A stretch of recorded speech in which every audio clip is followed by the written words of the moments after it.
And Silver Peak's no place for one of them. It's a peaceful place, and it's going to stay that way. At the expense of law and order? Don't you talk to me like that, stranger. You've got till sunset to ride. Gosh almighty, Sheriff, you sure get off your horse easy these days. Any trouble from you, Milt Atkins, and you'll be riding with them. What about those 2 sneaking snipers, Sheriff? You gonna let them off scot-free? I'll check up on them, see if it was them. You only had yourself to blame anyway. You got their backs. Only because they were cheating. And they probably thought to give you a scare. It's a nice kind of scare, trying to murder me. Oh, if they tried to murder you, you'd be dead by now. Whoever they were, they must have aimed to miss you, only scare you.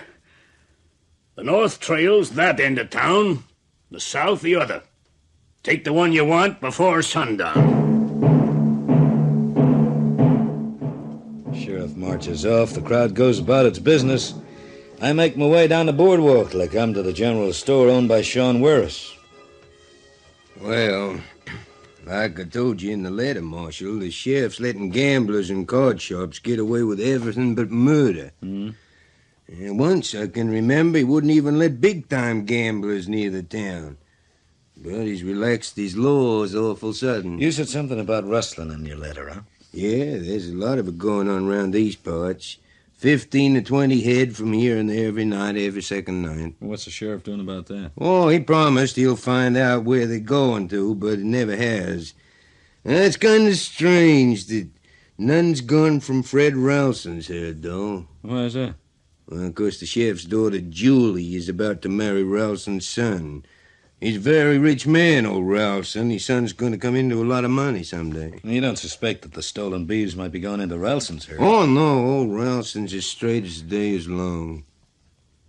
Well, you've been around here a lot longer than I have, Mr. Werris. What do you suspect? Well, the way I see it, there's a group or a gang of fellas bribing or paying Sheriff Blake to overlook their crimes. And for some reason, he's turned crooked and is accepting the payments. Otherwise, maybe they're holding something over it. Did you say Sheriff Blake? Well, what's the matter? Nothing. No, nothing at all. You said he has a daughter. Yeah, Julie. Has he any other children? Well, he'll tell he had a son, left these parts before I arrived, though, the son. I often hear folks in the street asking the sheriff if he ever hears from him, though. Pat, I think his name was. I guess he'd be about 25, something like that? Yeah, he's older than Julie, I know he was. Well, thanks, Mr. Werris. Yeah, but, Marshal, I haven't told you anything about the robberies or the claim jumping or the stolen silver ingots. Well, you sure make the place sound lawless. I reckon you've told me enough. I don't know why other folks aren't like you, why they put up with the sheriff like he is, or why they haven't reported him. Well, they all believe he's doing his best, and that's all they expect. But, well, I had a special reason for contacting you, Marshal. What was that? Well, you see, I got a daughter about the same age as the sheriff's daughter, Julie. And she's got no chance of marrying young Ralston unless... Well, unless it's proved Julie's father's crooked. Sour grapes, you might call it then, Mr. Werris. No, not really, Marshal. I just like to be sure that young Ralston isn't marrying the daughter of a crook rather than my daughter. Well, I'll see what I can prove.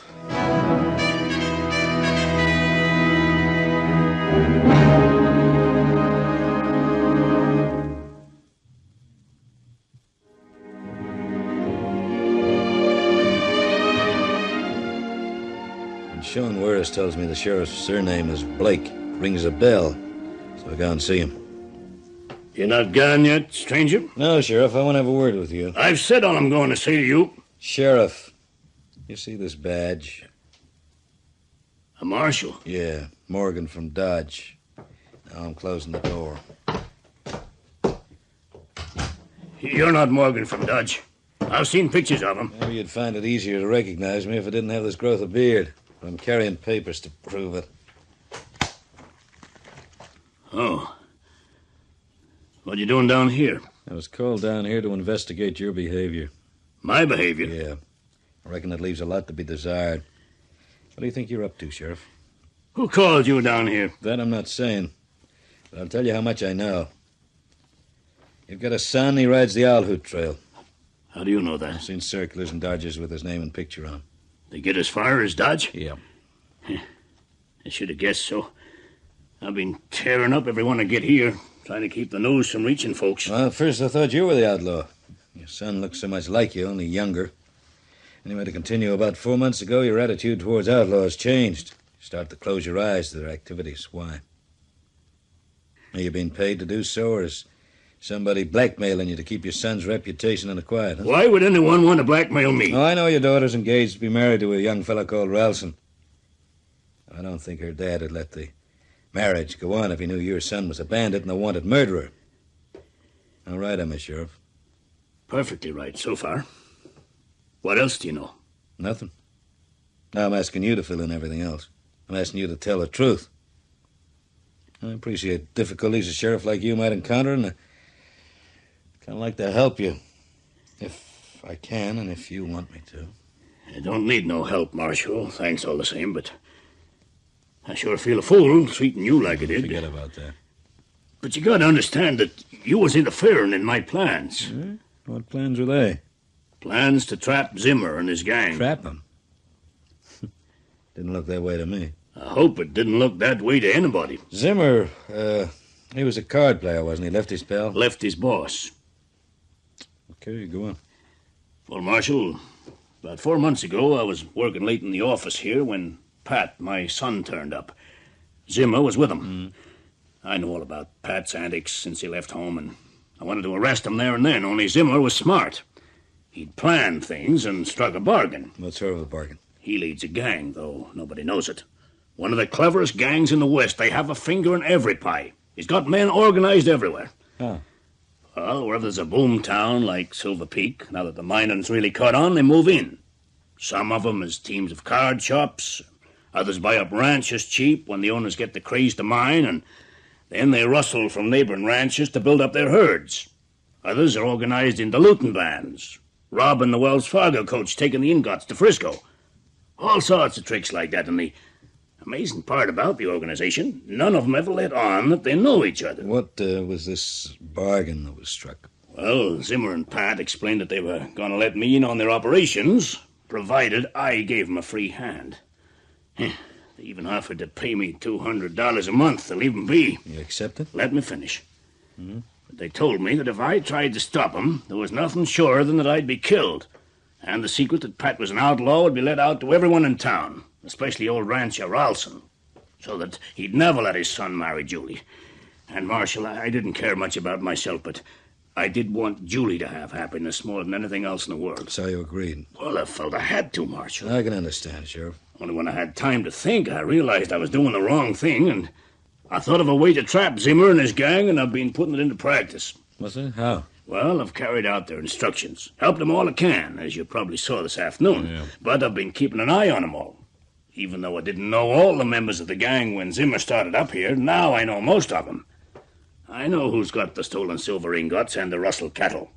I've been telling folks all along that I'd to get their goods back. Yeah, I heard that. But it appears some of them didn't believe me. What was your plan? Well, once I found out who most of them were, I made plans to trap them all, or as many as possible, in the one place at the one time. I've arranged for a large shipment of ingots to go on out of the Wells Fargo coach tomorrow. Yeah. And I've told Zimmer to have all his boys waiting out along the trail to expect it. I told him he'd need nearly all his men to carry the ingots away. I've told him there'll only be 2 guards. 2 guards, you see. And I'm making sure the coach is full of fellas I can trust. And I'm hoping that, well, we'll round up the whole gang. Well, Sheriff, that's right smart. Guess you've got a few apologies coming, the first one from me. And you got one coming from me for the way I treated you. Think nothing of it. Well, what now? You gonna let my secret out? Nope. The only thing I'm doing is applying for a place in that Wells Fargo coach tomorrow. I guess you'll all be glad to know the sheriff's plan worked to perfection. Zimmer had all his men out along the trail to ambush the coach, but sure got a surprise when he found it empty of silver and full of men. Sheriff shot his son, Pat, in the gun battle that followed, and it seemed a great weight had been lifted from his mind. Only sad thing about the whole business was the sheriff's face when he lost his daughter to Rancher Ralston's son a couple of months later. And I guess any man feels a mite sad when he gives his daughter away.